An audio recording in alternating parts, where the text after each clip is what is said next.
Tenemos la suerte de contar con 4 de los mayores expertos del país en este tema, que son, según veis vosotros, de izquierda a derecha, Mercedes Montenegro, que es actualmente la vicepresidenta de REZUNE, la Asociación para la Prevención de la Manipulación Sectaria, que entró en este mundo por estar directamente afectada y actualmente pues es el cargo que ostenta después de haber pasado por otras asociaciones. Pepe Rodríguez, que es periodista especializado en investigación, experto en secta, religión y adicciones.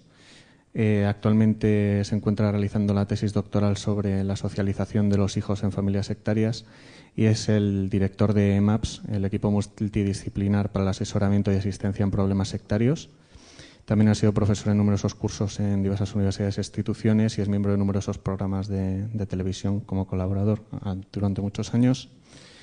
Siguiendo a mi izquierda, Bruno Cardeñosa, que para los habituales de SIFIMA casi no necesita presentación, es como si fuera la familia, que es escritor e investigador, ha colaborado en numerosas publicaciones y programas de radio y televisión y quizá por lo que sea más popular es por ser miembro del equipo de La Rosa de los Vientos en la radio y que precisamente también viene a presentar un nuevo libro que ha escrito titulado El día de mañana. Y para terminar, Antonio Luis Moyano, psicólogo y investigador y colaborador en varias publicaciones, principalmente en la revista Enigmas y también experto en el campo de las sectas. Todos ellos son autores de muchos libros sobre el tema. Y para comenzar, pues quizá la gran pregunta es, una secta, tenemos muchos la visión que nos ha dado la televisión, el cine, pero ¿qué es realmente una secta y cómo se sabe lo que es una secta y lo que no? Por orden, mismamente. Bueno, pues una secta es un grupo de una, dijéramos, autoridad piramidal, donde un líder es el mismísimo Dios o el representante de ella, donde no se puede desobedecer la ley ni la palabra de él, hay que ejecutarla gravemente, donde a las personas se les despersonaliza, se les quita el derecho a pensar, el derecho a sentir, el derecho a opinar, el derecho a preguntar, se las aparta de todo su entorno anterior, de su familia, de sus amigos, de sus compañeros de trabajo, de su trabajo si al grupo le interesa que no trabaje. Hay otros grupos que prefieren que trabajen para traer más dinero al grupo. En conjunto es un grupo que convierte a la persona en un robot para trabajar para él mismo. Deja de ser persona porque aquella persona que no piensa no es persona. Deja de pensar, deja de ser persona. Se convierte en un muñeco, es como un muñequito de feria. Si yo ahora quiero que tú funciones así funcionas, si quieres que tú que no funcione de otra manera, no funciones. De hecho, hay algún grupo que incluso utiliza el sistema de la confusión, dijéramos, ¿no? A ti te encarga un trabajo y tú lo haces bien y vienes pensando que ese trabajo va a estar estupendamente aplaudido y reconocido y te dicen que lo has hecho muy mal. Y cuando lo has hecho mal piensas que te van a regañar y te dicen que no, para que nunca estés seguro de qué es lo que haces, de que si tienes éxito o si no tienes éxito. Un grupo sectario es algo muy dañino, muy destructivo y no solo de la persona que ingresa, sino de la familia, incluso de la sociedad. ¿Sí? Te lo paso a ti. Bueno, pues siguiente. Mercedes ha descrito un montón de parámetros que se dan en dinámicas sectarias. Otra cosa es cómo queramos definirlas y hay muchas definiciones posibles. De hecho, la palabra secta etimológicamente no es más que un grupo extendido de otro y normalmente respecto al cual es crítico. Bien, por tanto, todos podemos ser sectarios y no pasa nada. El psicoanálisis es una secta dentro de la psicología, lo cual no implica nada más que es una rama que tiene su propio camino. Si vamos por aquí, pues no haría falta ser críticos. Ya está bien, el sectarismo a veces es rico. El sectarismo en el sentido de diferencia. Por tanto, para aportar una diferencia entre esa definición sociológica de secta, que no tiene por qué ser ni peyorativa ni mala, podemos utilizar otros muchos conceptos, y yo utilizo no el de secta destructiva, sino sectarismo destructivo, como una dinámica. ¿Por qué? Porque tenemos tendencia a etiquetar tal grupo es una secta destructiva. A lo mejor sí, pero a lo mejor no. ¿Qué quiero decir con ello? Que lo que hay que valorar es qué dinámica hay en un grupo. Y en un grupo que podemos etiquetar como secta destructiva, no todos los miembros sufren el mismo proceso y no todos tienen las mismas dificultades y los mismos problemas. Por tanto, ¿qué es una dinámica de sectarismo destructivo? Yo la defino en base a 3 patas definitorias. Es una dinámica grupal, y siempre poneros en la cabeza, dinámica grupal, algo que sucede en grupo.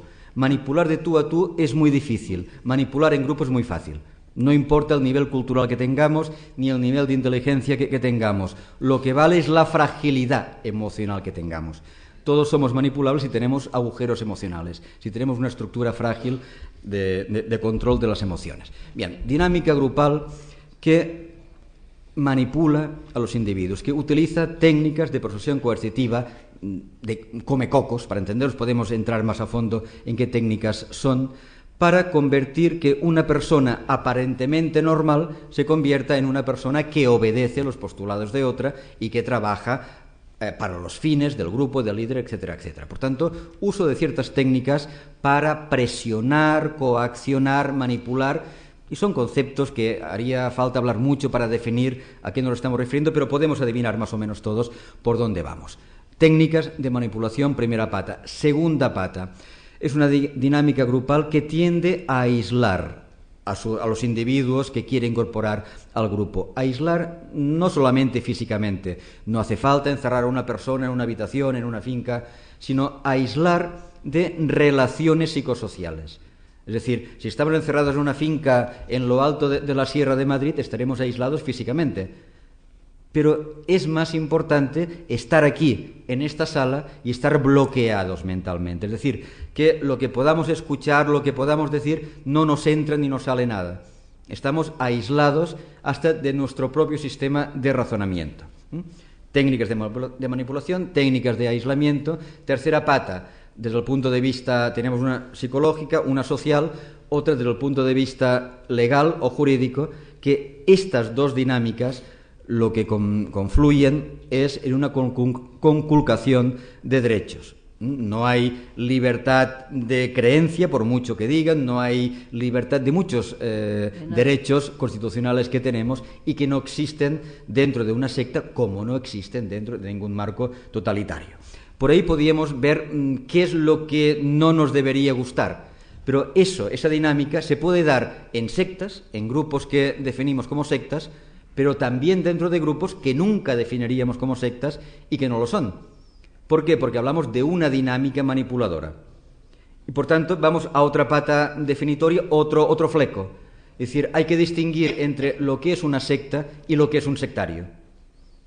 Hay sectarios que no están en una secta, que los podemos encontrar en la silla al lado en clase, los podemos encontrar en la parroquia de la esquina, en el club de ajedrez de no sé qué. Es decir, el sectario es un perfil personal que luego se alimenta y luego aflora a partir de su integración en un marco sectario o en cualquier otro. Para mí el problema real está, y luego hablaremos en el perfil del sectario, todo eso, con más extensión si queréis, pero el problema está en el sectario, en cómo se produce, y luego que hay otra parte del problema, que es la secta, que va a instrumentalizar, que va a manipular, que se va, entre comillas, a apoderar de esta persona que tenía un perfil de fragilidad. Nadie es sectario si no tiene una fragilidad emocional importante antes. Estas dos uniones, el sectario que necesita encontrar algo y el otro que necesita controlar algo, es lo que produce el problema. Pero son dos temas distintos que confluyen en un mismo lugar. Muy buenas. Se me hace muy complicado ofrecer una definición de secta, porque creo que una cuestión es lo que etimológica y lo que lingüísticamente significa. Como decía Pepe Rodríguez, una secta por sí misma, por definición, no tiene por qué tener ninguna connotación peyorativa. Lo que ocurre que en la sociedad actual, por mucho que lo que diga el lenguaje, lo que diga la definición de esa expresión, asistimos de forma muy habitual, de forma muy permanente a titulares informativos en periódicos, en revistas, en radio, en televisión, en donde se nos dice, por ejemplo, 80.000 españoles o 100.000 o 120.000, los que sean, pertenecen a una secta en España. El problema es básicamente de atribuir a la expresión secta una connotación absolutamente peyorativa desde un primer momento, convertir esa palabra en un estigma. Pese a ello, como secta, independientemente de que exista una ritualidad religiosa o no, e independientemente de los procesos que se utilicen para convertir a uno de los miembros de ese colectivo en alguien que llegue a formar parte o entre dentro de esos parámetros que se utilizan para la captación, para el aislamiento, para lo que contaban Mercedes y Pepe. En definitiva, después de ser tan complicado definir la palabra, la expresión secta, definir qué podemos considerar como un grupo sectario, en grandes términos, aunque luego se puede matizar mucho, podríamos decir que se trata de aquel grupo, independientemente de sus creencias o no, que genera un daño físico, un daño psicológico o un daño económico en la persona que pertenece a ese colectivo. No tiene por qué ser un grupo necesariamente religioso, no tiene por qué ser un grupo necesariamente ritual. Quizá este tipo de colectivos dañinos, de sectas, entre comillas, destructivas, no solo lo encontramos en el ámbito de las creencias, lo encontramos en otros muchos ámbitos. Yo he podido estudiar algunos casos de determinadas organizaciones empresariales que estuvieron de moda hace unos años en España, que tenían conductas que provocaban esos daños o físicos o psicológicos o económicos entre sus seguidores, entre sus miembros, del mismo modo que determinadas agrupaciones de tinte político también presentaban este tipo de perjuicios entre sus miembros. El problema es que cuando definimos la expresión secta lo hacemos siempre dentro de lo que son nuestros parámetros, los parámetros de quienes lo expresan y de lo que una persona considera como normalidad. Y creo que es un riesgo considerar como secta aquel grupo que plantea una serie de ideas, que plantea una serie de creencias, entre comillas, que no formen parte de la oficialidad, que no formen parte de lo habitual. Secta no es igual a aquel grupo que piense o que crea o que opine algo diferente sobre las cosas, y tampoco, por mucho que esas creencias estén en el marco de lo religioso. Si alguien quiere creer en extraterrestres, si alguien quiere creer en que esos extraterrestres nos van a salvar, si se quiere reunir con otras personas que tengan esas creencias, si quiere incluso tener una esperanza casi religiosa en que ellos vengan a ayudarnos, eso no es necesariamente un colectivo sectario si no se produce ese daño físico, ese daño económico o ese daño psicológico entre sus miembros. Por eso, porque existen en muchas ocasiones unas ideas que el expositor considera como las válidas, que considera como las normales, y salirse de esa normalidad representa lo que entendemos por secta. No deja de ser, en cierto modo, opinar así, una cierta forma de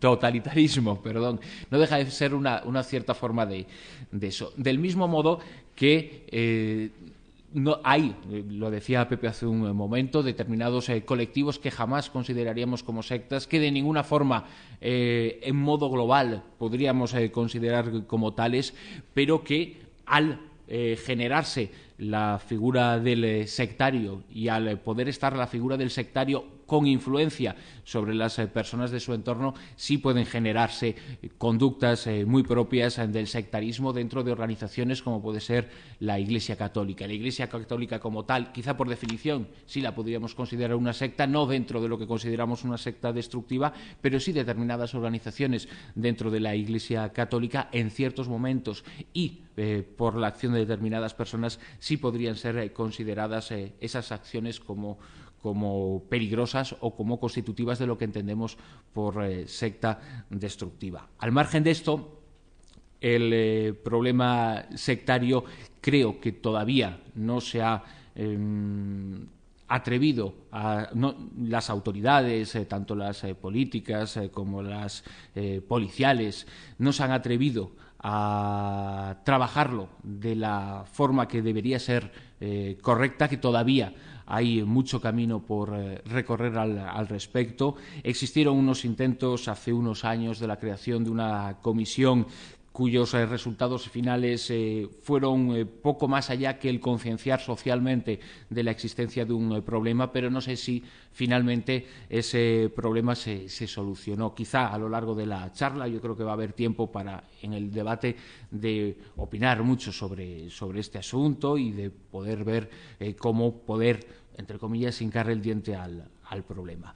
Como digo, si fuera a definir secta de la forma más concisa y breve posible, lo que yo diría es que es aquel grupo que, independientemente de sus creencias, genera entre sus miembros unos daños y unos perjuicios tanto en lo físico como en lo psicológico como en lo psicológico. No necesariamente los tres unidos.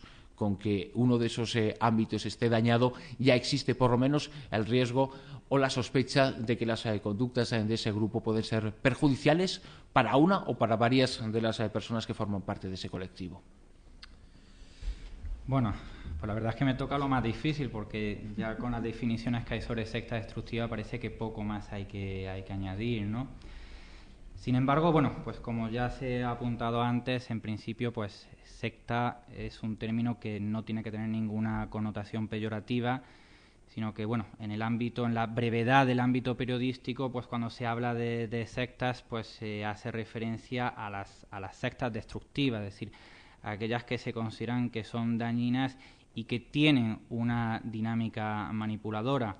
Muchas veces en los debates pues surge, bueno, pues la interrogante de qué diferencia hay entre una secta destructiva y una religión. Si la religión pues también parece que adoctrina, que impone unas ideas y puede de alguna manera pues manipular a sus seguidores, pues bueno, yo creo que la premisa, digamos, más básica para que vosotros podáis discernir entre qué diferencia entre una secta destructiva y un grupo religioso es que en la secta esa dinámica manipuladora la podemos percibir de alguna manera en la ocultación de cuáles son sus verdaderos objetivos. Es decir, cuando uno desea pues ingresar en una orden religiosa en la que hay pues un voto de silencio y una serie de normas pues bastante rígidas, pues uno sabe dónde se mete. Es decir, en la orden religiosa pues en teoría, porque también habría que descartar pues aquellas órdenes religiosas dentro del seno de la Iglesia Católica que entrarían dentro del ámbito de la secta destructiva, ¿no? Pero bueno, si uno se mete pues en los franciscanos, en cualquier orden religiosa, pues se le informa, bueno, pues hay un voto de silencio, sabes que no puedes cohabitar con personas del otro sexo, y en fin, te dan una serie de normas y luego tú decides, pues finalmente, lógicamente, pues no entrar en la orden religiosa, ¿no? Porque ¿quién se apuntaría a una vida tan gris? Sin embargo, en la secta hay un banderín de enganche, es decir, hay una tapadera que es la que oculta esa dinámica manipuladora, ¿no? Y bajo el pretexto que el abanico es bastante amplio, pues desde cursillos de inglés, cursos de yoga, debates que pueden ser pues de historia, de charlas esotéricas, es decir, el abanico es suficientemente amplio. Pues a partir de ahí hay un banderín de enganche y eso hace pues que la persona se sienta seducida por el grupo, ¿no? ¿Y cuáles son? Porque claro, en la secta, pues como ha apuntado antes muy bien Mercedes Montenegro, hay una estructura jerarquizada, hay unas normas rígidas, bueno, y uno dice, bueno, ¿y por qué un chaval joven como vosotros se va a apuntar a una movida de estas, ¿no? A una estructura jerarquizada en la que tienes que obedecer? Bueno, pues sencillamente porque hay una promesa, que esa promesa pues es bien la respuesta a una serie de interrogantes existenciales, es decir, quiénes somos, de dónde venimos, a dónde vamos, es decir, yo creo que están dentro de las inquietudes que cualquiera de nosotros nos hacemos alguna vez, ¿no? Entonces la secta destructiva, para abreviar vamos a hablar de secta, pues promete encontrar pues una respuesta a esas inquietudes y por otro lado, y esto es lo que va a enganchar al futuro adepto en la secta, sobre todo el vínculo afectivo. Porque lo importante digamos, en la adicción a una secta destructiva no es lo que se cree, es decir, el contenido de la doctrina, sino el cómo se cree. Yo me he dado cuenta entrevistando pues adeptos de las sectas que lo de menos era que se creyeran extraterrestres, en reencarnación, en el purgatorio, en Mahoma, en Jesucristo, en lo que sea. Eso es lo de menos. Es decir, eso sería, digamos, el tamiz, ¿no? La parafernalia que se despliega. Lo más importante y lo que engancha a las personas a la secta y lo que hace más difícil sacarla del grupo son los vínculos afectivos que se establecen con el resto de los miembros, porque en la secta se sigue una dinámica que sustituye al patrón familiar, incluso hasta tal extremo de que, por ejemplo, cuando llega el Día del Padre o el Día de la Madre, los adeptos tienen que hacer una serie de regalos o de ofrendas a los lugartenientes de la estructura, ¿no? Porque generalmente el líder, si no ha fallecido, pues se sitúa, digamos, en un estrato absolutamente inalcanzable y al que solo tienen proximidad, pues, digamos, los adeptos de mayor rango, ¿no? Entonces, esos dos elementos, como son la respuesta a esas inquietudes que todos tenemos y digamos, ese vínculo afectivo que paulatinamente se va a ir estableciendo, son, digamos, los dos ganchos que hacen que una persona se vaya metiendo en una secta y poco a poco, a partir de ahí, si en una orden religiosa uno entra el primer día y ya sabe pues cuáles son las normas que hay que respetar, en la secta destructiva esas normas son poco a poco. Es decir, primero pues son una serie de, pues bueno, una cita a lo mejor semanal, poco a poco se van imponiendo pues una serie de normas hasta que ese proceso, digamos, de adoctrinamiento que lógicamente pues no sé si dará tiempo a desgranarlo posteriormente. Ahora estamos haciendo, digamos, pues una definición muy sintetizada para que todos os hagáis un poco a la idea. Pues poco a poco se va, digamos, el futuro adepto pues va a ir asimilando, digamos, una disciplina que se le va imponiendo desde ese sistema jerarquizado.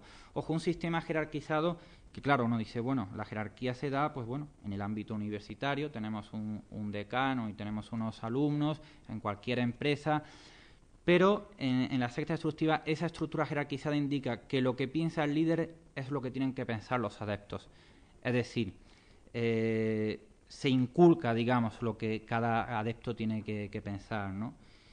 Y luego, pues, bueno, mucha gente pues dirá, bueno, manipulación se da en cualquier otro contexto. Efectivamente, manipulación se da desde en las instituciones religiosas hasta en los partidos políticos, en cualquier ámbito, en cualquier colectivo humano, que duda cabe que se da una manipulación. Pero esa manipulación nace a partir del grupo, mientras que en las sectas destructivas la manipulación forma parte del grupo. Es decir, no se asimila la existencia de una secta destructiva si no existe esa dinámica de manipuladora, ¿no? Por desgracia, a nivel mediático, en la televisión, en las malas series de televisión, en las películas, pues siempre se reduce a las sectas destructivas como a meros engranajes pues para sacarle el dinero a los adeptos o para dedicarlos a la prostitución. Y esto hay que decir que es un mito, es una falacia. Sí que es verdad que ha habido determinados grupos, sobre todo aquellos grupos más autóctonos, más minoritarios, en los que sí se dan esos elementos, ¿no? Pero que no tienen que darse de por sí. Es decir, la secta no es algo que surge, aunque pueda haber algunas que sí, como el capricho de un líder sectario que lo que quiere es sacarle el dinero a sus seguidores. No, la secta surge pues por el desvarío, por el producto del delirio de una persona que se cree la divinidad o un enviado de esa divinidad y que necesita, digamos, rodearse de una serie de seguidores pues que mitiguen esa angustia psicológica, y a partir de ahí es como se genera todo ese engranaje pues manipulador que, bueno, a lo largo pues de esta mesa redonda yo confío que también con vuestra participación pues de que levantéis la mano pues o bien para preguntar algo o bien pues para matizar o añadir, porque estoy seguro que alguno de vosotros pues si no ha tenido contacto con alguna secta pues conoce a alguien que ha estado y seguramente pues nos pueda aportar algo que nos sirva pues a los que llevamos bastante tiempo investigando este tema que realmente pues nunca llegamos a saberlo todo sobre este tema tan complejo y que se puede analizar desde multitud de perspectivas diferentes, ¿no? Bueno, pues tras esta introducción en la que creo que todos nos hemos dado cuenta de que el tema es bastante complejo y bastante profundo, vamos a emitir un vídeo inédito que no se emitió en ninguna televisión, titulado El Arca de la Coruña, que es bastante breve, y luego continuaremos con la mesa redonda.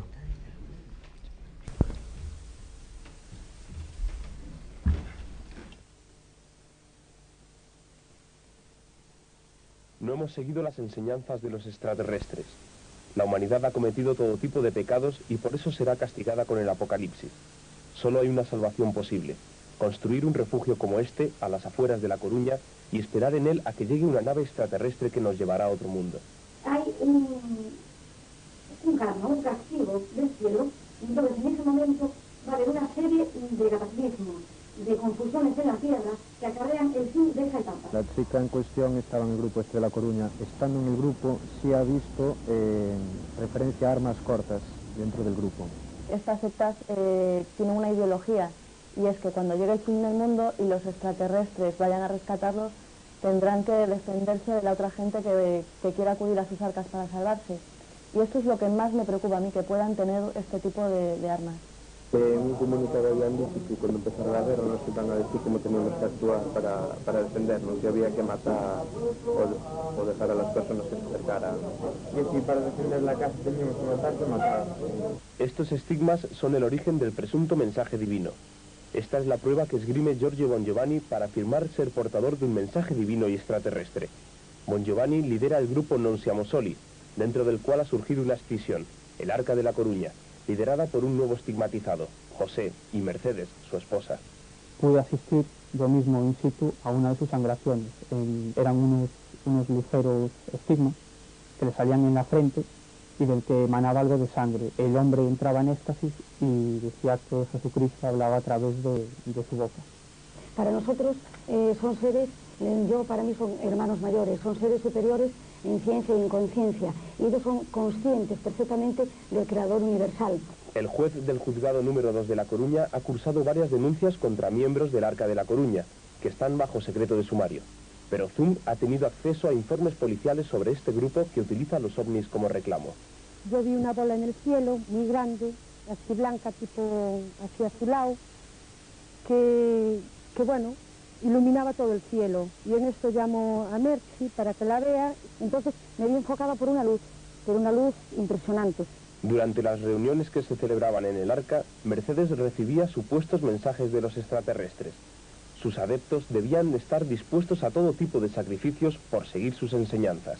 Los mensajes supuestamente los recibía una de las líderes del grupo, que supuestamente les serían transmitidas por unos supuestos extraterrestres. En las arcas solo se encontrarán las personas llamadas para ser elegidas. No hay posibilidad de que en el arca entren gentes que tengan miedo a morir. No es la primera vez que tanto el grupo Non Siamo Soli como el Arca de Coruña anuncian el fin del mundo, como demuestra este vídeo extraído de sus archivos. En agosto de 1991 es la fecha en que un asteroide de 35.000 metros de diámetro entrará en contacto con nuestra atmósfera. Pero, a pesar de sus anuncios fallidos, este grupo continúa captando menores, proclamando nuevos apocalipsis. Hemos tenido la oportunidad de hablar con varios adeptos menores y aunque han tenido represalias, nos han permitido grabar algunas entrevistas. Habían vaticinado el fin del mundo para el 26 de abril de 1996, cuando Giorgio Bongiovanni, el líder de esta secta, cumpliera 33 años. Mientras la policía investiga este grupo, el apocalipsis sigue siendo para algunos el gran negocio del fin de siglo. Un caso de aterrizaje de un ovni acaparó la prensa gallega. Se encontraron huellas de las patas del tren de aterrizaje e incluso se tomaron varias fotografías en las que aparecía el platillo con esa H central. En realidad se trataba de un burdo fraude que se elaboró utilizando una maqueta muy parecida a esta y que fue realizada por el mismo estigmatizado del que estamos hablando ahora.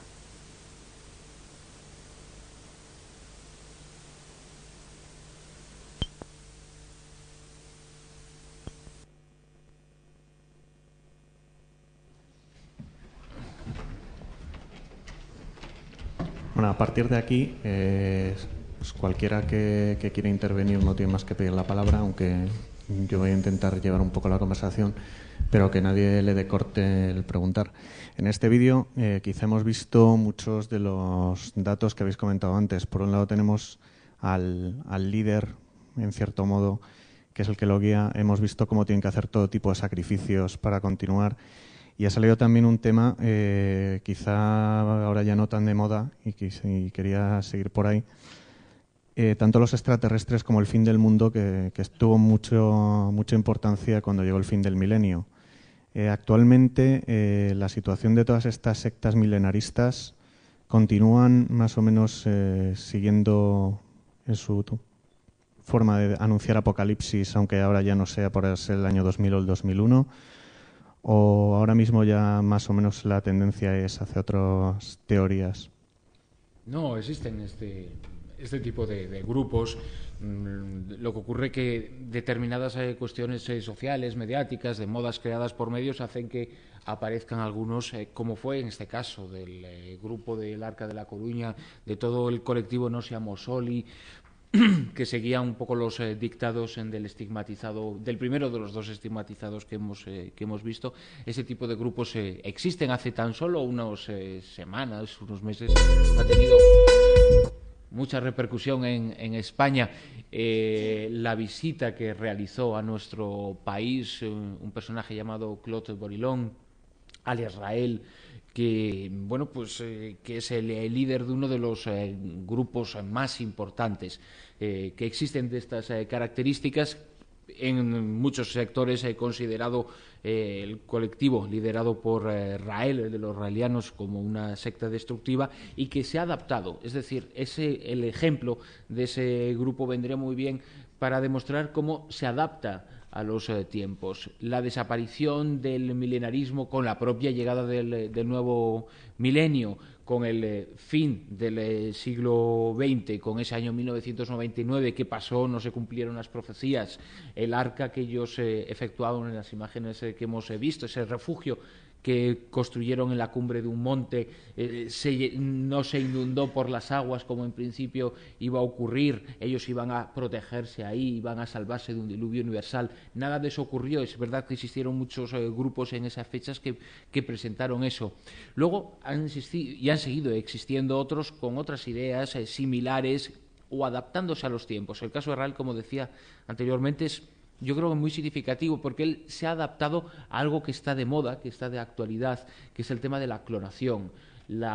Todo lo relacionado con el mundo de la genética, de la reproducción a través de la genética, de la posibilidad de clonar seres humanos, él lo ha adaptado para utilizando algo que forma parte de la actualidad más rabiosa, que tiene una gran repercusión social a todos los niveles. Él ha aprovechado para anunciar el nacimiento falso de los primeros bebés clonados, para con eso además hacer una caja espectacular con padres que no tenían la posibilidad de tener hijos, y que con esas primeras noticias que él generó entregaron una cantidad de dinero tremendo a este colectivo para que pudieran, en apariencia, seguir desarrollando sus investigaciones científicas. Se han adaptado, es decir, esa adaptación se produce en este tipo de colectivos que, ojo, que siguen existiendo grupos de las características de los que hemos visto, con muchísima menos repercusión social, pero siguen existiendo. Yo del vídeo me gustaría que recordarais varios de los elementos importantes. Uno es el liderazgo. Cuando hablamos de estigmatizados, pueden ser dos cosas: o un farsante, tipo el del Palmar de Troya, el Clemente Domínguez, que los estigmas se los hacía agujereándose, o puede ser no un farsante, sino una neurosis de conversión, es decir, un histérico, un enfermo. Y hay santos que tenían estigmas, es decir, el proceso de la estigmatización es un proceso psicopatológico. Vendrá del cielo o vendrá de donde venga, pero es un proceso psicopatológico. En este caso es un proceso, es una mezcla entre farsa y psicopatología. Cuando estamos hablando de dinámicas de sectarismo destructivo, de dinámicas manipuladoras, de dinámicas que debemos criticar porque no son ni buenas ni higiénicas para nadie, estamos hablando siempre de perfiles de liderazgo que cumplen dos perfiles psicopatológicos. O bien nos encontramos ante personalidades con un trastorno de personalidad de tipo narcisista.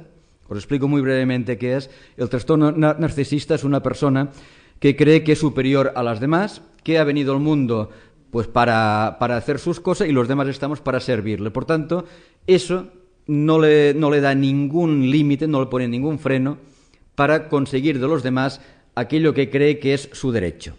Este es un perfil muy clásico, que muchas veces está asociado a otro delirio, otro trastorno de personalidad, que es el trastorno de tipo paranoide. Todos podemos saber, imaginar, o a lo mejor conocemos algún caso de alguien loco, alguien que se le funden los plomos y no controla. Estaríamos hablando de una psicosis, un esquizofrénico que de repente empieza a alucinar pepinos y se nota a la legua que está como las maracas de Machín. El paranoico está peor que las maracas de Machín, pero su ventaja es que su delirio está estructurado. Es decir, y por eso es un loco muy peligroso, primero porque no tiene tratamiento. Yo veo muchos paranoicos y solamente puedes entrar para intentar controlar su delirio desde dentro del delirio, y esto es muy complicado y funciona algunas veces, la mayoría no. Es un tipo de enfermedad muy complicada. Pero, ¿qué supone y la fuerza que tiene el paranoide? Estructura toda una doctrina delirante, porque se lo ha mandado Dios o su tía Enriqueta, es igual. Ha descubierto que con un flus en la oreja cura el cáncer, o no importa qué, o habla con los marcianos o es marciano, no importa. Cualquier delirio o cualquier dinámica de creencia puede tener una estructura delirante, lo cual no implica que todas las dinámicas de creencia la tengan. Se estructura. La fuerza del paranoide es que no es un farsante. Si queremos engañar, inventamos una milonga y miramos así, pues se lo han creído, qué bien, pero no todos se lo van a creer. El paranoico no. El paranoico lo suelta con convencimiento y hasta que la gente, sobre todo gente como veíamos la otra parte del vídeo, el creyente, el crédulo más que el creyente, que necesita creer en milongas. Y al final acabará creyendo en alguna porque es una persona frágil que necesita una verdad, cualquier verdad. Y esa que se le presentan con fuerza y el paranoide presenta con mucha fuerza, con gran encanto, con gran magnetismo, es el que sabe llevarse el gato al agua. Pero esto es importante, los dos perfiles. Primero, no hay secta destructiva que no tenga en su cúpula ese tipo de liderazgo. Narcisista y normalmente ponemos un más paranoide. Por debajo de él ya no tienen que estar como las maracas de Machín. Por debajo de él hay gente que entró como crédulos, fue subiendo y conforman un segundo nivel de liderazgo que no es ya el carismático, es lo que se llama en sociología el liderazgo de tipo administrativo. Es el que desde el carisma de arriba va impartiendo órdenes y la línea que se va desarrollando el grupo. Pero lo fundamental son este choque entre el que necesita dominar a cualquier precio y no lo hace para vivir como Dios, no lo hace para lucrarse, no lo hace para acostarse con todo el mundo. Esto se encuentra luego. Es decir, el paranoide es una persona enferma y que su delirio, la fuerza del delirio, le fuerza a propagar aquello que cree que es la única verdad posible.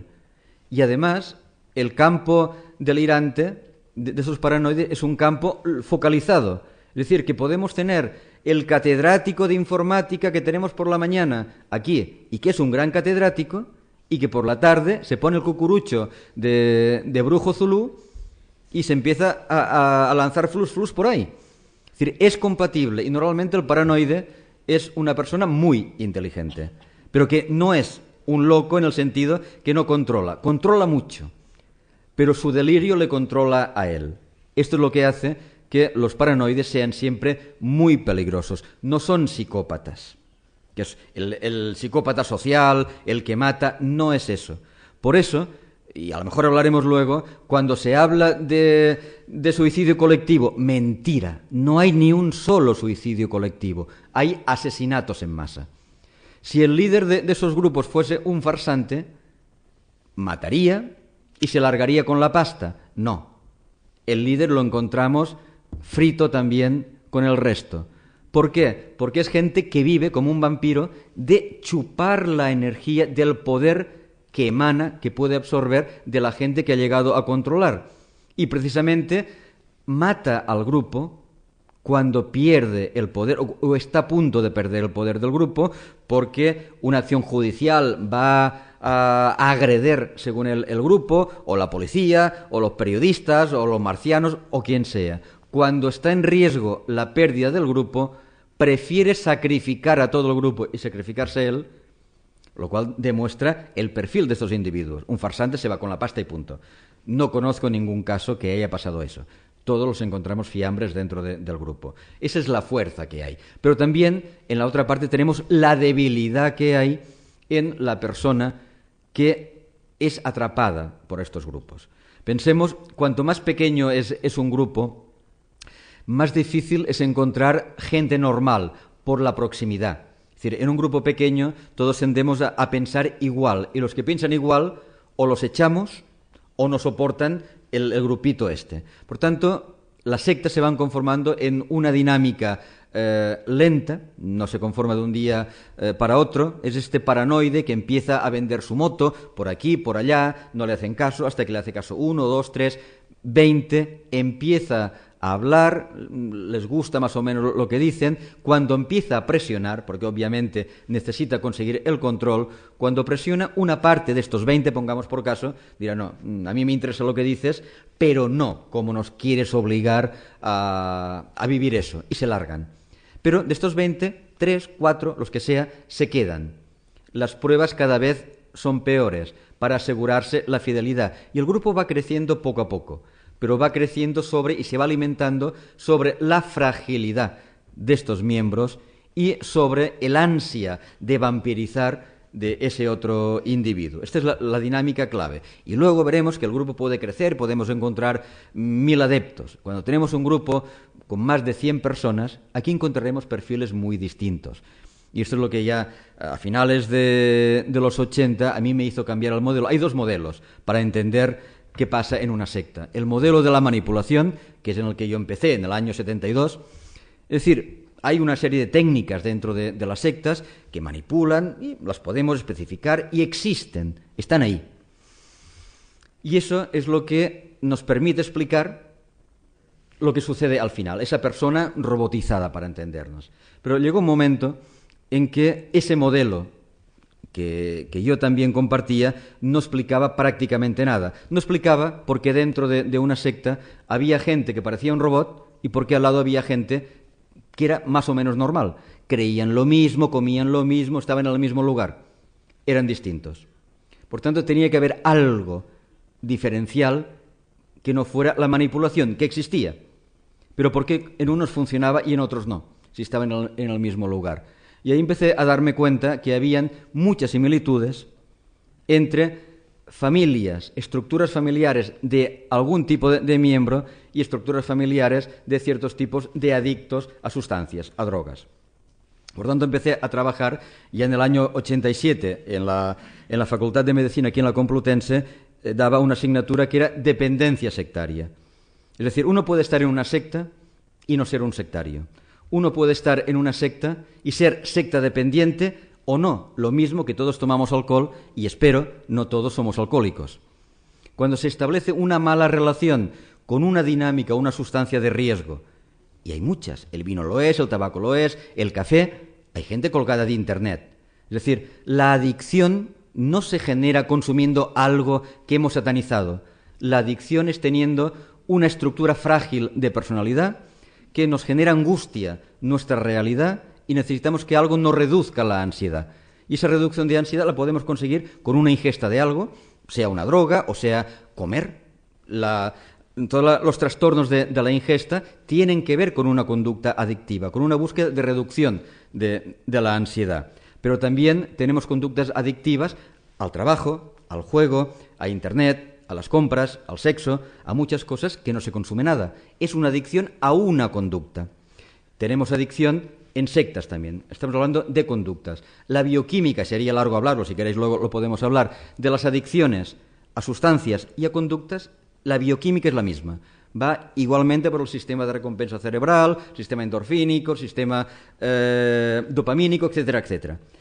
Hay diferencias de base entre cómo se consume o no, pero se busca reducir la ansiedad. Por tanto, hay toda una serie de perfiles de mayor fragilidad que no son personas enfermas, que son personas normales, pero que les cuesta más enfrentarse a la realidad que al resto, que es dura, todos lo sabemos. Entonces son personas más fáciles de captar y de manipular. Pero en una secta encontramos estos, que son los que harán, digamos, mayor carrera sectaria. Serán los que pasarán de ser sectarios a enamorarse de la secta y a ser secta dependientes, y otros que no pasarán del nivel de enamoramiento o de consumo normalizado de secta. Por tanto, esa coexistencia de distintos perfiles dentro de una misma dinámica sectaria solamente podemos explicarla desde el modelo de la adicción, no el de la manipulación. La manipulación sirve para agravar la fragilidad de esa persona preadictiva. Hay una personalidad preadictiva tanto en los adictos a sustancias como adictos a conductas. Y el manipulador lo que hace es generar un camino para rentabilizar más esa fragilidad. Es decir, que no es que no exista la manipulación, existe, y a veces es durísima, pero no es lo que explica todo el proceso. Y hay gente de todos los colores dentro de sectas. Cuanto más pequeña, esa que estábamos viendo, que son 4 y al cabo, es difícil encontrar gente, digamos, normal dentro, porque es demasiado estrecho el margen. Si hablamos de testigos de Jehová, que tiene 80.000, 100.000 personas, encontramos todos los perfiles, desde el fanático absolutamente impresentable hasta la persona perfectamente normal. Mi tesis doctoral estudia familias, la mayoría son testigos de Jehová, y las diferencias en lo que pasa en los hijos no tiene que ver con ser testigos de Jehová, tiene que ver con el perfil de los padres. Cuando los padres tienen un perfil autoritario o indiferente, los problemas en los hijos son mayores, se esté en la secta o no se esté en la secta, grupo control. Cuando los padres tienen un perfil democrático, dialogante, los problemas son menores dentro de la secta y fuera de la secta. Por tanto, hay muchos elementos para poner sobre la mesa en que, cuidado, que sí, que a por ellas, pero son muchos los elementos. Antes decía Bruno, y le hago una opa hostil, teniendo razón en lo que decía, hablaba de 3 daños, físico, psicológico y económico. Es cierto, se produce, pero no en todas las sectas, no en todos los casos. Pero sí siempre, estos 3 daños se dan en una conducta adictiva, sea a una secta o sea lo que sea. Por eso decía que no en todas las sectas se dan los 3 ni en todos, efectivamente, porque no todos en una secta han llegado al nivel de adicción, sino que son sectarios en distintos grados. Bueno, yo pienso que efectivamente muchas de las cosas que dice Pepe son exactamente ciertas, pero que dentro de los grupos sectarios depende de los grupos, depende cómo funcionen. No todo el mundo es adictivo a las sectas, no todo el mundo es controlado de esa forma que dice Pepe.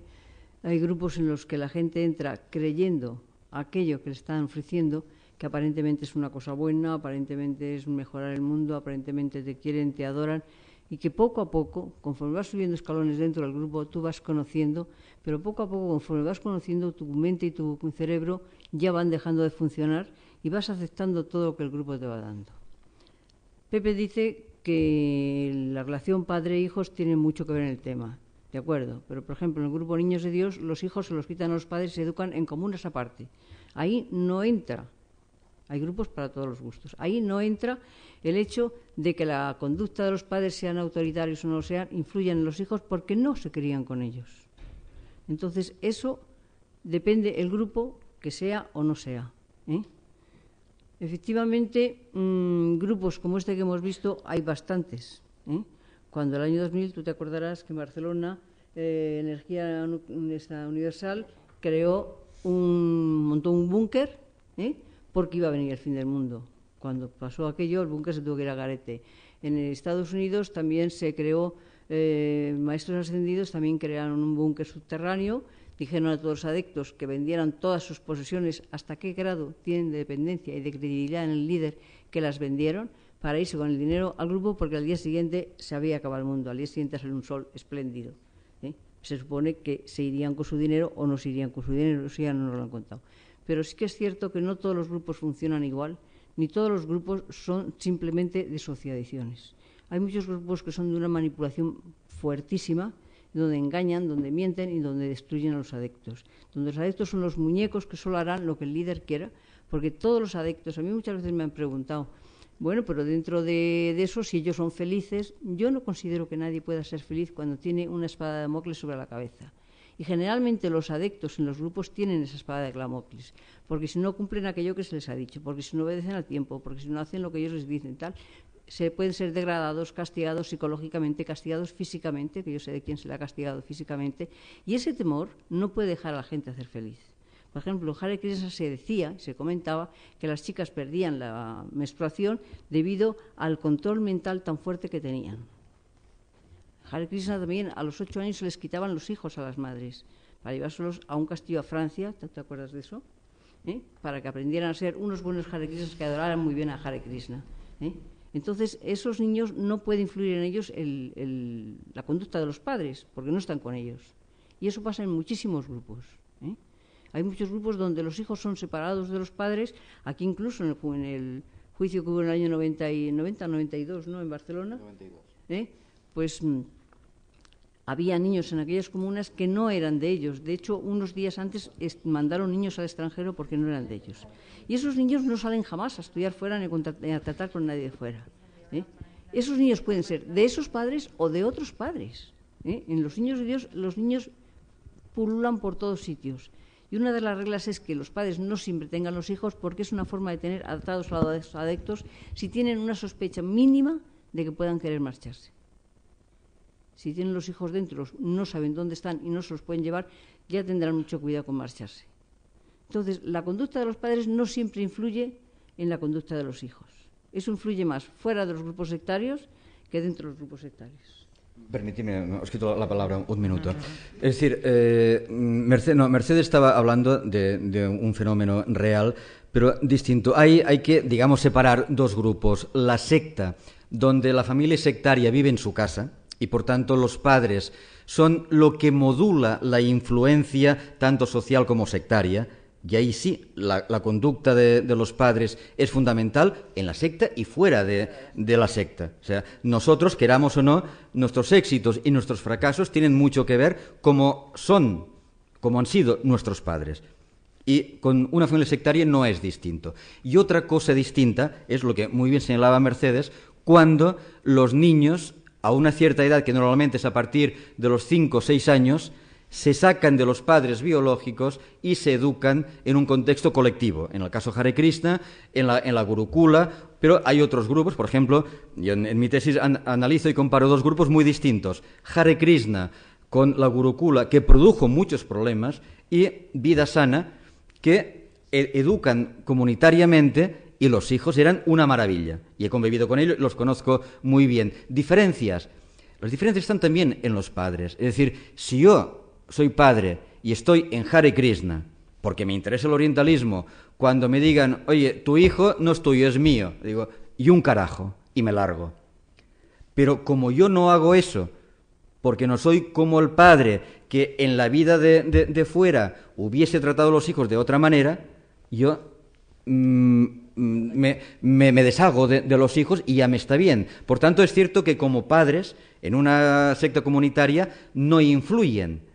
Pero claro, tienen responsabilidad en la medida que no son el freno. En muchas sectas comunitarias, cuando ha habido problemas con los hijos, los padres se han largado. Pero no, hasta aquí hemos llegado. Pero tened presente las dos grandes posibilidades. Familia sectaria que vive en su casa y que va cada día o cada tarde a su secta a hacer sus cosas, y familia que vive en comunidad y que además los padres no tienen el control educativo de los hijos, que es otro problema, que puede ser muy bien.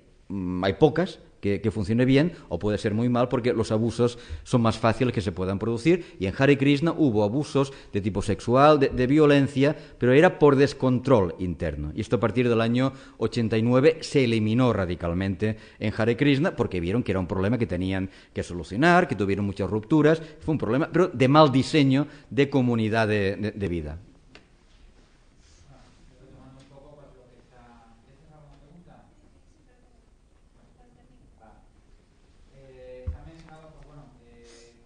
grupos que yo creo que reflejan muy bien pues tanto la diversidad que ofrecen las sectas destructivas como también los nexos en común. Volviendo un poco a las sectas de tipo platillista o extraterrestres, como es el caso de la secta de Non Siamo Soli, liderada por el estigmatizado Giorgio Bon Giovanni, o esta más conocida por vosotros, que es la secta de los raelianos, que curiosamente pasa algo muy singular con esta secta, y es que si uno coteja pues lo que se ha publicado en los últimos 5 años en los periódicos sobre sectas destructivas, curiosamente esta secta, la secta de los raelianos, es la que más, digamos, noticias ha copado, es decir, ha centrado más la atención de los medios de comunicación, pero curiosamente es una de las sectas que menos difusión han tenido en España. Es decir, su líder, Claude Borilón, alias Israel, un francés que en los años 70 él era piloto de rallies, se ve que tuvo un accidente, se dio un golpe en la cabeza y empezó a decir que había visto extraterrestres y no sé qué historias más. Ahí en realidad no había ningún tipo de delirio. Me imagino que todos vosotros habréis visto pues algunos programas que se han hecho de cámara oculta de esta secta, en la que por cierto se lo pasan muy bien en sus reuniones, ¿no? Pues aquí encontramos el típico pues estafador que ni siquiera se cree lo que predica, sino que simplemente se inventa un camelo, lo encuentra rentable y encuentra pues una gratificación, en este caso pues sexual y económica. Es decir, y en España pues estamos hablando de una organización que, a pesar de que lleva haciendo propaganda pues desde los años 70, pues no tiene más de 15 o 16 o 20 adeptos, ¿no? En el caso de Giorgio Bon Giovanni, el estigmatizado que hemos visto ahí, también estamos hablando de otra secta de tipo platillista que creen los extraterrestres como emisarios que vienen a salvarnos a esta humanidad descarriada que está a punto de desembocar en el apocalipsis. Si nos encontramos con una persona, como muy bien ha descrito Pepe Rodríguez, una persona que tiene un delirio, una paranoia. Yo prefiero el término de delirio de autorreferencia porque tiene menos carga peyorativa que el término de paranoia, que por desgracia el uso y abuso de este término pues ha ido degenerando, ¿no? Sin embargo, fijaos, es decir, hemos mencionado 2 sectas que tienen una ideología común, 2 líderes que los podemos encasillar de diferente manera. Uno, un paranoico que se cree lo que predica y que lo contagia, y otro pues que es un farsante, un cantamañanas, y que él no se cree nada de los extraterrestres, sino que simplemente se ha montado un chiringuito rentable. Sin embargo, la doctrina, mejor dicho, el trasfondo que hay en la doctrina, y esto es una de las claves que os va a permitir a vosotros cuando tengáis contacto con algún grupo así excéntrico que pueda ser una secta destructiva o no, tiene un tamiz ideológico que se nos atraganta a algunos investigadores, que es totalitario. Es decir, en el caso, por ejemplo, de la secta Non Siamo Soli, se habla pues de que hay razas superiores e inferiores, su escudo es un águila, esos seres extraterrestres que vienen a salvarnos son seres altos, de pelo rubio, ojos azules, de apariencia nórdica. Y en el caso de los raelianos, pues también nos encontramos con algo similar. Sí, son extraterrestres muy bellos, y curiosamente el anagrama que tenían los raelianos, que luego lógicamente se ha adaptado a los tiempos modernos, en sus inicios era una esvástica inserta en una estrella, ¿no? Es decir, qué curioso cómo 2 sectas aparentemente distintas, y digo distintas no por la doctrina, que es lo de menos, sino por el liderazgo que ejercen sus líderes, pues sin embargo tienen una dinámica común. Incluso en su discurso es un discurso totalitario y en contra del sistema democrático. Y esto es un parámetro que vamos a encontrar, yo diría casi que en el 90% de las sectas destructivas. Es decir, para justificar de alguna manera esa estructura jerarquizada y rígida, ese liderazgo que ejerce el líder, que bueno, lo que diga él, pues no hay punto de discusión, ¿no? En cualquier otra organización, en cualquier otro colectivo humano, pues se supone que puede ejercerse un derecho de opinión, un debate y se pueden replantear las ideas. Sin embargo, en la secta lo que dice el líder va a misa.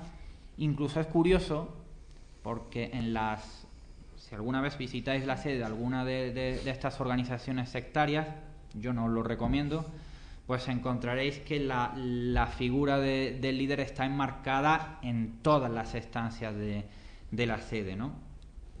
Entonces, ese discurso, ese tufillo un poco fascistoide es algo común dentro de todas las sectas destructivas, ¿no?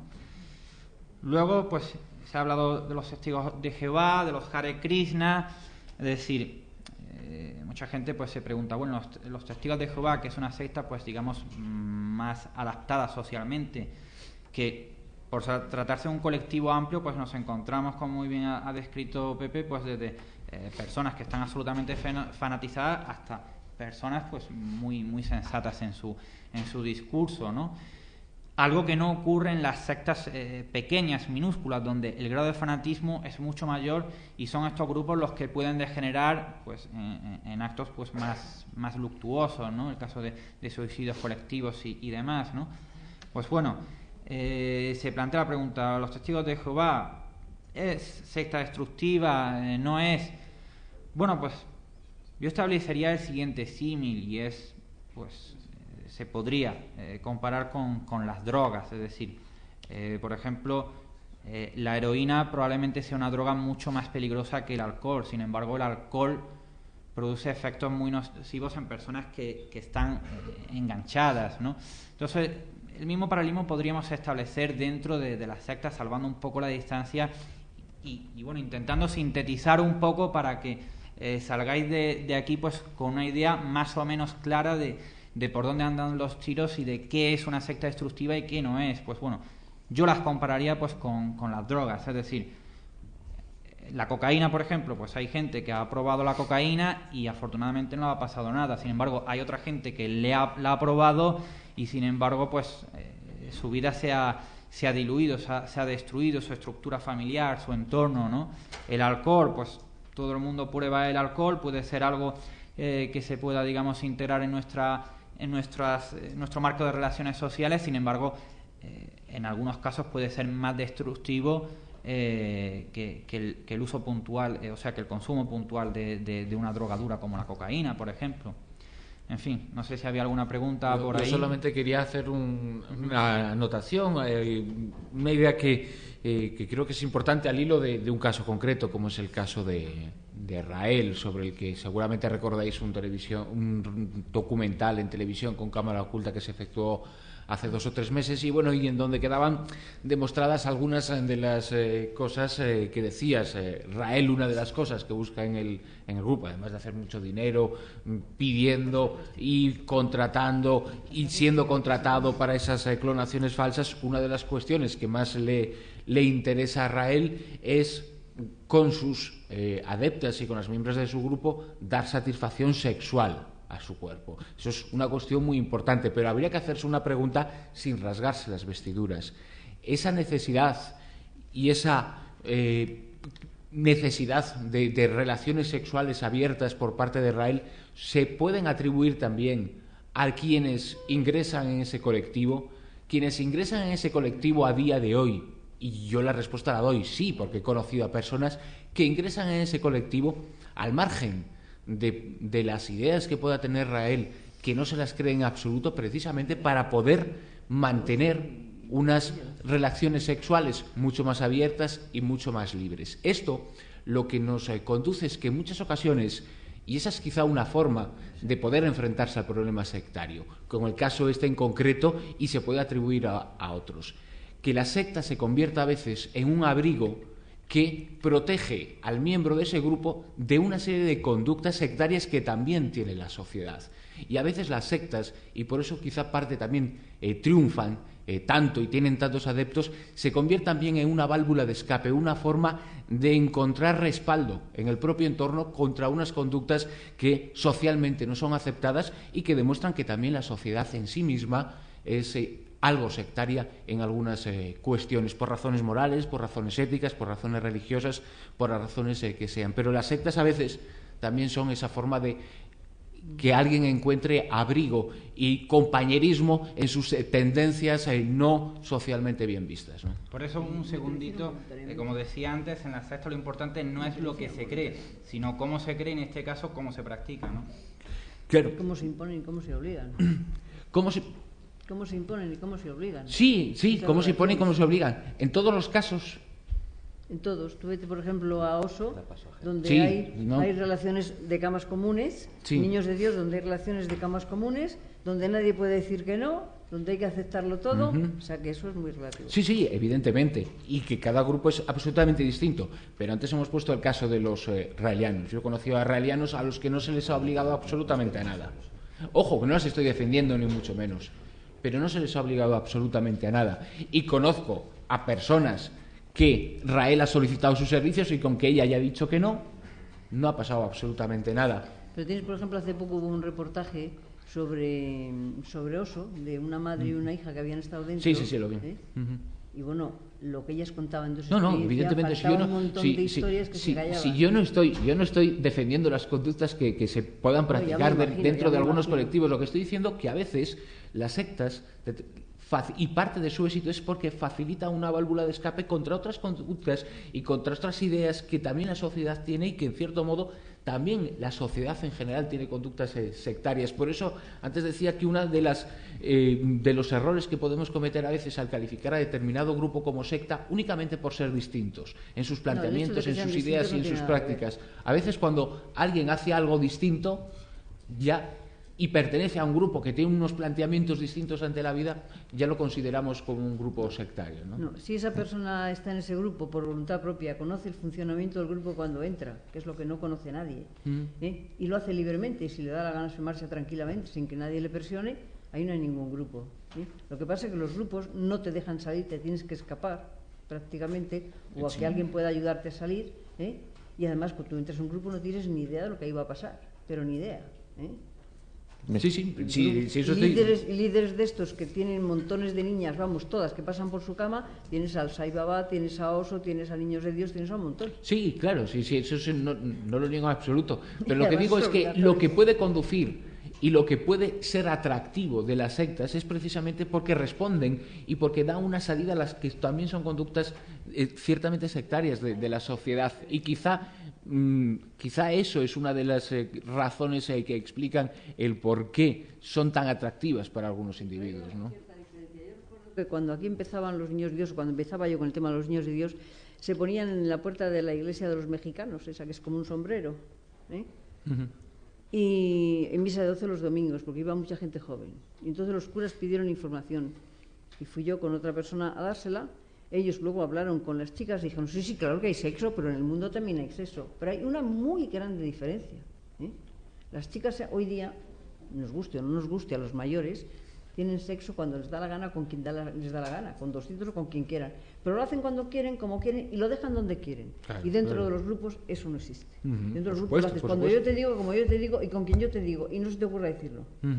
Pero eso no creo que invalide lo que estamos diciendo. No es que lo invalide, yo simplemente es aclarar un poco. Facilita el poder hacer eso porque uno cree que va a hacerlo cuando quiere, como quiere y donde quiere, porque socialmente no deja de existir un prejuicio ante eso. Y la secta facilita que esos prejuicios, al emitirse desde dentro del propio grupo, no afectan tanto, ¿no? O no creen que luego van a afectar tanto. Luego se producen las consecuencias que todos sabemos, claro. y todo lo que ocurre dentro de la dinámica de esos colectivos que desconocen las personas que entran por oponerse a unas conductas sociales, ¿no? Bueno, tenemos una pregunta por aquí adelante.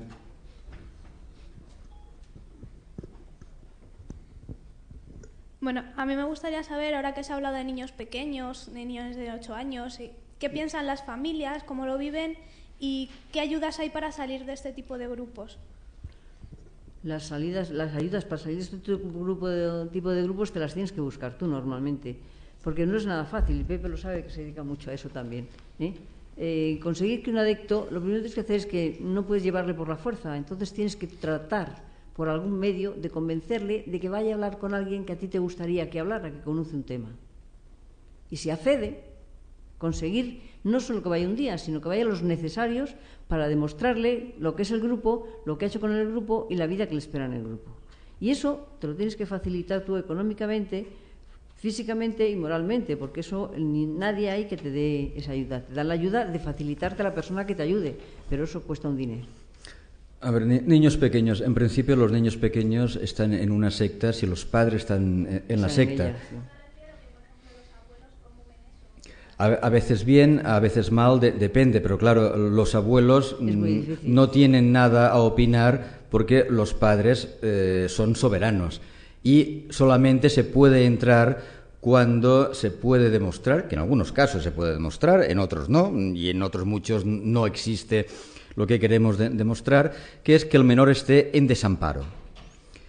Sectarios o no, yo hago muchos peritajes para parejas que se separan y por la custodia de los hijos es que mi mujer es sectaria, ¿no? Un segundo, sí, es sectaria, pero lo que vale, lo que sirve y lo que debe tenerse presente es si sectaria o no puede ser una buena madre, es decir, que sus hijos no estén en desamparo, que estén en una buena situación. Por tanto, esto es lo que prima. Los abuelos les gustará o no, como podemos tener unos abuelos marxistas-leninistas y la hija sale católica, apostólica y romana y no le gustará nada que los hijos estén rebautizados, o al revés, abuelos ultracatólicos y que los hijos pues no hayan pasado ni por la calle de una iglesia. Es decir, ahí estamos en un problema de equilibrios sociales donde se puede hacer poco. En cuanto a la intervención, cuando hay desamparo, desde la Fiscalía de Menores se puede intervenir. Otra cosa es cómo tratas una familia o cómo evitas la influencia, que a veces no es muy positiva sin ser desamparo, de uno de los padres sectarios, de los progenitores sectarios, y que al otro no le gusta. Son equilibrios difíciles y que hay que manejarlos, pues como se manejan las cosas en dinámicas intrafamiliares que son complejas y que no hay ayuda pública, la hay privada y no hay mucha, hay que buscarse la vida. Yo normalmente nunca veo al sectario, no me interesa ver al sectario, yo trabajo con la familia. Es decir, las pautas que yo voy a dar y trabajar a la familia son las que la familia va a aplicar en la relación con este sectario para minimizar el riesgo, para, digamos, ecualizar la relación de comunicación de unos con otros, y si la relación es mejor, la secta va perdiendo poco a poco el control, hasta llegar en muchos casos que ese sectario sigue siendo miembro del grupo, pero no un sectario. Por tanto, es una persona que tiene una creencia, que tiene un grupo al que ir, y eso es bueno, pero que no consume grupo en exceso, no es un dependiente, y que ha rehecho las relaciones con la familia y es un proceso en el que todos han podido madurar. Y otras veces esto no es posible, depende de estructuras de familia, depende de muchas cosas, no hay normas. Cada caso es un caso distinto, aunque hay muchas cosas, esto ya lo he visto 20 veces, pero eso que ya has visto un montón de veces, en cada familia se trata de forma distinta, las entradas, salidas, relaciones, hay que pautarlas y hay que hacer estrategias distintas en cada caso, porque los humanos somos complejos y 2 y 2 nunca es 4 con los humanos. Hay que trabajar en cada caso de formas muy distintas, pero no hay una ayuda pública, siempre es privada. Lo que te referías, preguntabas sobre los abuelos. Los abuelos, la única forma que pueden tratar, que no lo van a conseguir prácticamente nunca, es de incapacitar a los padres para que les den a ellos la tutela de los hijos. Pues si los hijos están con los padres, no hay forma de cogerlos. Claro, es que la incapacitación es muy grave y no son padres incapacitados. Podrán ser malos padres, pero claro, malos padres tiene que ir acompañado de que pongan al hijo en riesgo. Claro, claro. Sería discutible, por ejemplo, yo he defendido ante un juez testigos de Jehová. Es decir, ¿son buenos padres? Pues sí, sin duda, muchos sí, otros menos, precisamente por su autoritarismo, pero un tema muy concreto. Es decir, estar en testigos de Jehová tiene que ser un caso para quitar un hijo o la custodia de un hijo y dárselo al no testigo. Depende, pero hay un buen elemento para decir cuidado. Es decir, en testigos de Jehová, cosa que no todos cumplen, pero si cumplen la norma sí deben cumplirlo, los hijos no tienen que estudiar porque el fin del mundo está a la vuelta de la esquina. No pueden relacionarse con no testigos, no pueden tener según qué trabajos. Por tanto, con todo eso que estamos diciendo, mire usted, ese hijo puede creer lo que le venga en gana. No es mejor lo que cree como testigo de Jehová que lo que creería como católico. Hay una diferencia. Como católico o como musulmán o como lo que sea, puede ir a la universidad y hará su carrera y fracasará o no como todo el mundo. Pero sabemos que testigos de Jehová, sobre todo según como sea el perfil del progenitor testigo de Jehová, le va a limitar. Y eso no es bueno. Por tanto, o establecemos desde la administración o desde una sentencia, cuando una sentencia de divorcio se pautan cada uno en qué cromo se queda. Podemos limitar eso. Mire usted, puede ser testigo de Jehová, pero su hijo, en la educación de su hijo van a intervenir los dos. Por tanto, usted no le va a impedir a su hijo el estudiar, porque si no estamos limitando algo que es un derecho y que usted por sus ideas se lo va a limitar. Por tanto, estamos siempre con matices así que son importantes discutir y a veces ante un juez son complicados de discutir.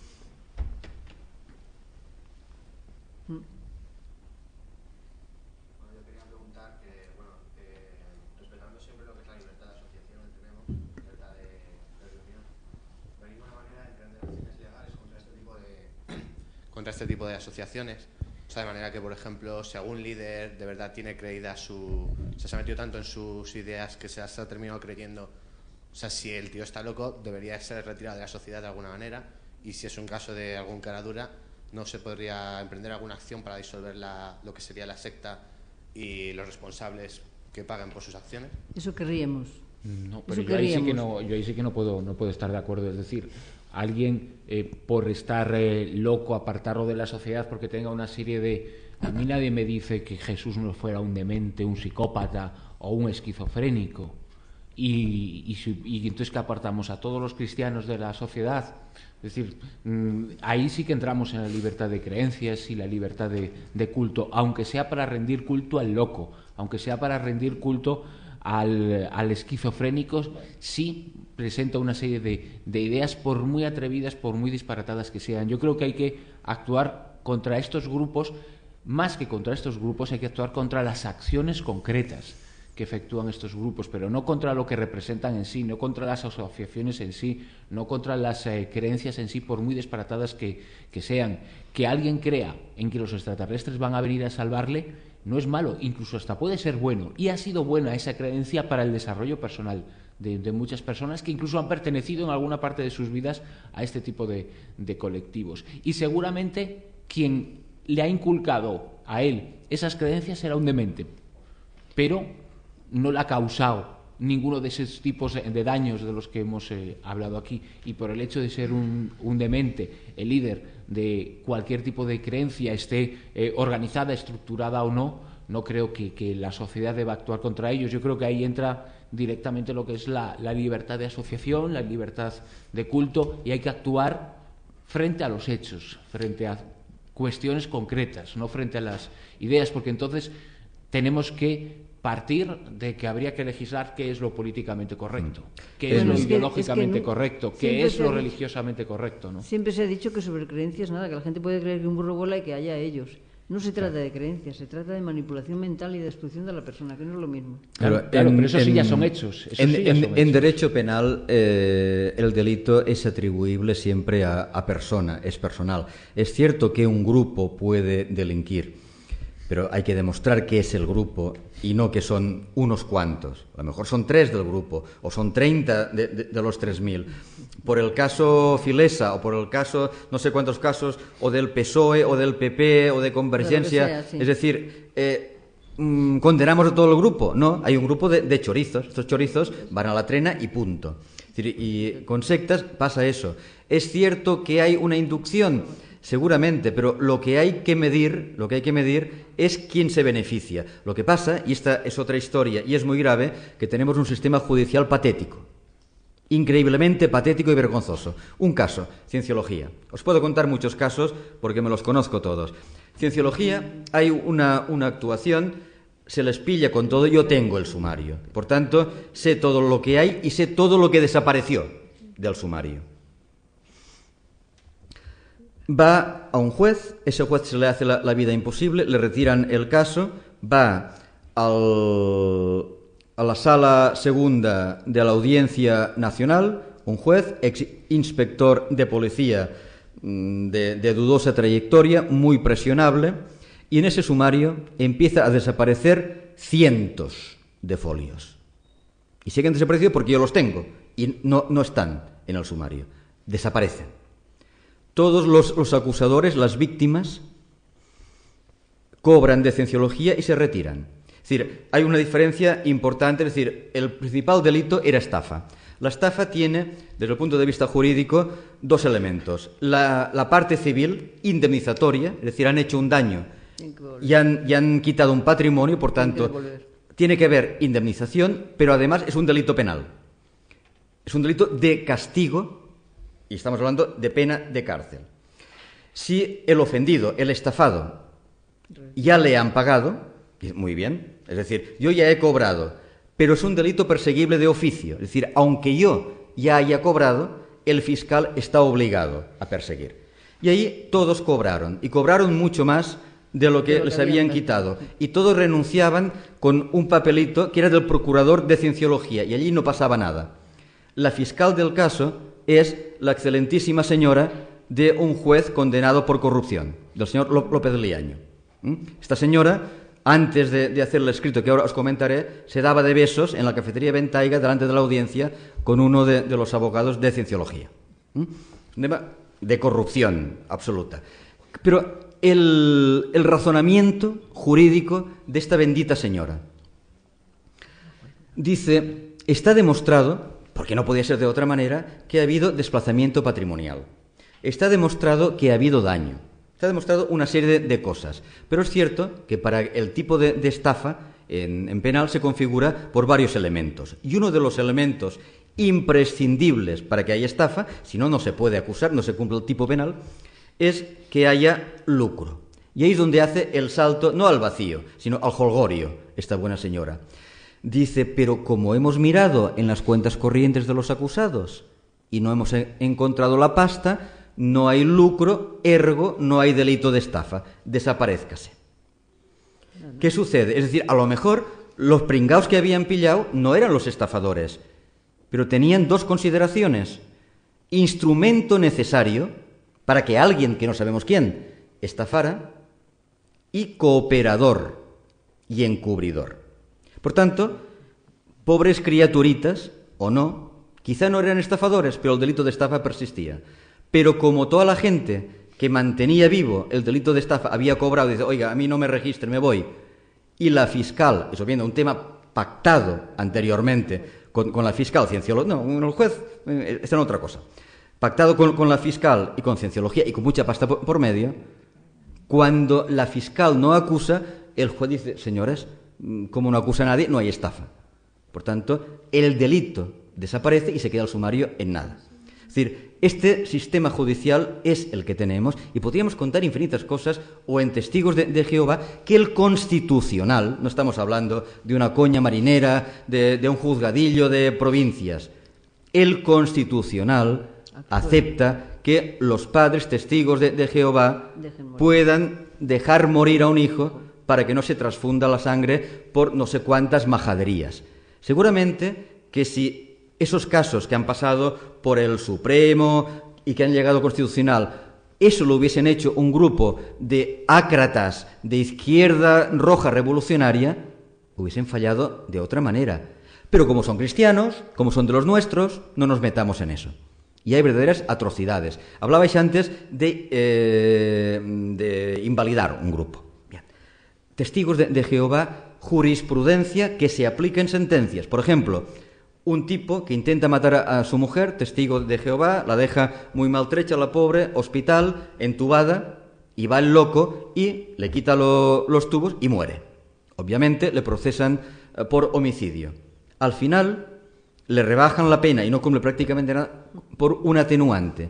Viene a decir la sentencia, y esto es doctrina que se aplica luego en otros casos, viene a decir que la especial exégesis, la especial forma de interpretar de los testigos de Jehová los textos sagrados puede producir, dice, y de hecho produce, es decir, que pueda producir implica que a lo mejor en algún caso puede producir un loco, vale, en algún caso, ese es el caso del loco, por tanto, atenuante de trastorno mental transitorio. No, dice, la especial forma de entender y de vivir puede producir, y de hecho produce, Está diciendo, la estructura produce siempre, y ahí se inventa un palabra fantástico, disturbio mental. No sabemos qué carajo es disturbio mental, pero sabemos por dónde quiere ir. Es decir, que están como las maracas de Machín, y por tanto que eso, que lo crea estructuralmente Testigos de Jehová, según el Supremo, que yo creo que no es así, pero el Supremo lo dice.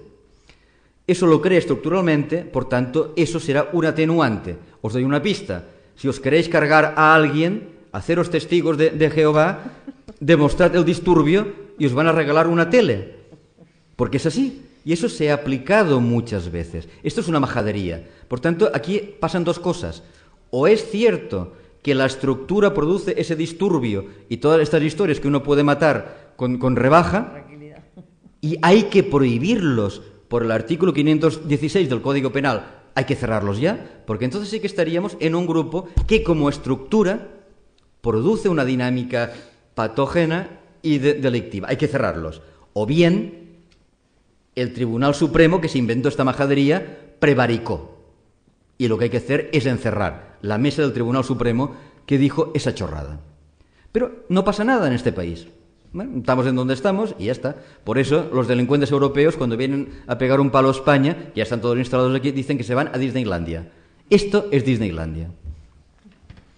Sí, bueno, un apunte respondiendo un poco al tema de si el Estado pues debería pues intervenir en disolver algún grupo. Bueno, pues los ejemplos que se han puesto son bastante elocuentes, ¿no?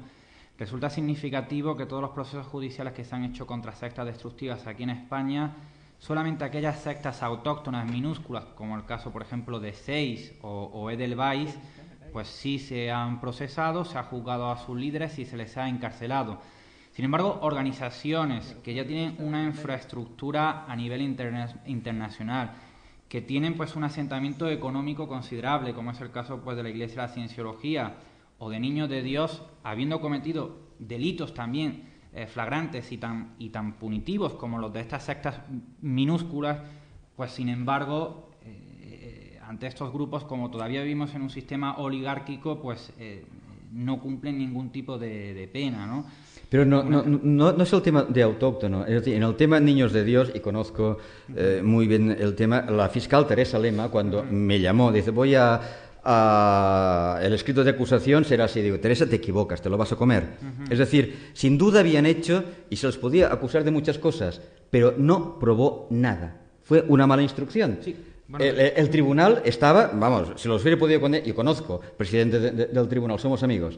Dice, es que los veía que eran unos absolutos imbéciles. Dice, pero no tenía nada absolutamente. Sí. Es decir, cuando hay pruebas, hay condena. O en el caso de prevaricación del tema este de cienciología, no lo hay. ¿Por qué? Porque los abogados tenemos Primo del Rey y compañía. Es decir, por pasta. Yo tengo minutas de abogados, estamos hablando del año 87, minutas de 100 millones de pesetas. Tengo yo los originales de estas minutas, ni fotocopias.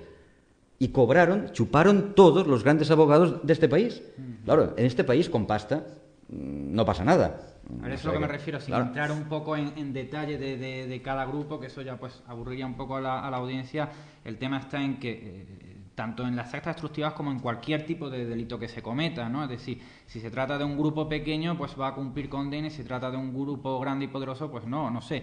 Tenemos el caso, por ejemplo, pues de la pedofilia, por ejemplo, es decir, cualquiera que trafique con imágenes pederastas, si no tiene dinero, pues va a la cárcel, y sin embargo tenemos el grupo Z, saca una revista, una menor desnuda, y sin embargo, como es el grupo Z, pues no se le hace nada, ¿no? Entonces, lo que no tenemos que esperar es que el Estado, que es corruptible, sobre todo que nos tutele lo que tenemos o tenemos que dejar de hacer. Entonces, ¿qué es lo que debemos hacer? Pues bueno, en el tema de las sectas destructivas, en este caso, que es el que nos ocupa, yo creo que la única vacuna es la información. Es decir, pues que cada uno de nosotros pues se informe, pues tanto entre los investigadores que somos, podemos decir, críticos con la dinámica de esta secta destructiva, como contrastando esa información con la literatura de estos grupos, y que cada uno pues saque sus propias conclusiones, ¿no? Es decir, después de haber oído unas opiniones y otras y haber equilibrado la balanza y sabiendo el trasfondo que hay detrás de uno de estos grupos,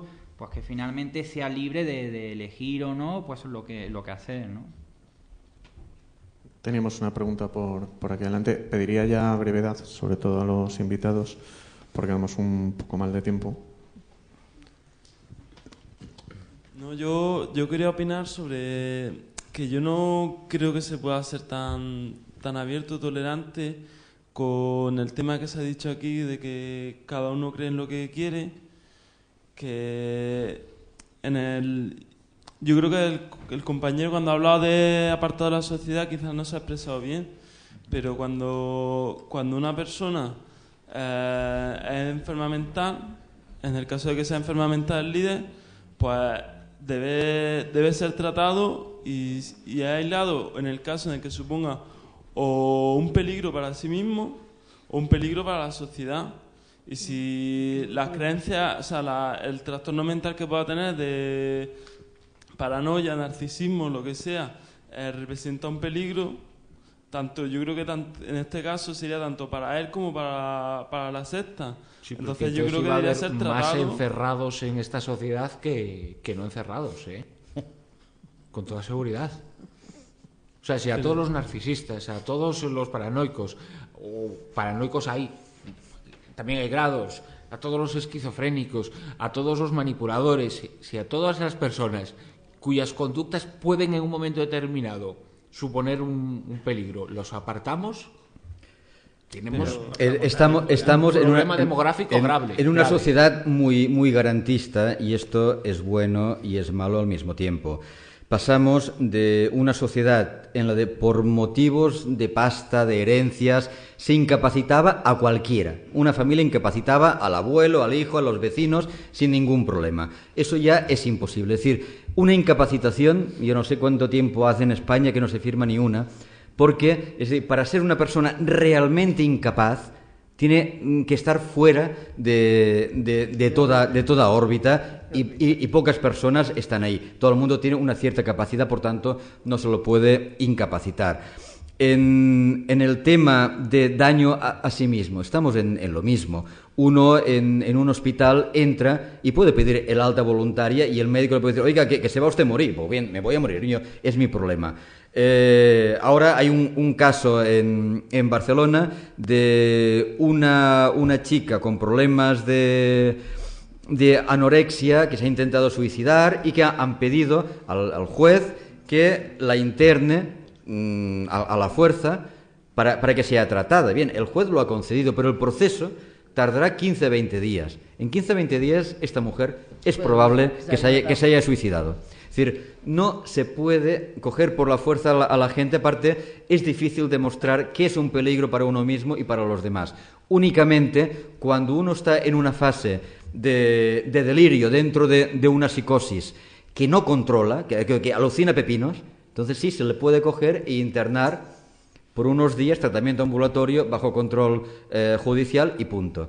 Pero son muy escasas las situaciones y las posibilidades porque es un sistema muy garantista de las libertades de los demás. Y esto es bueno, es cierto, pero también pagamos un precio. Lo mismo que un psicópata no tiene solución.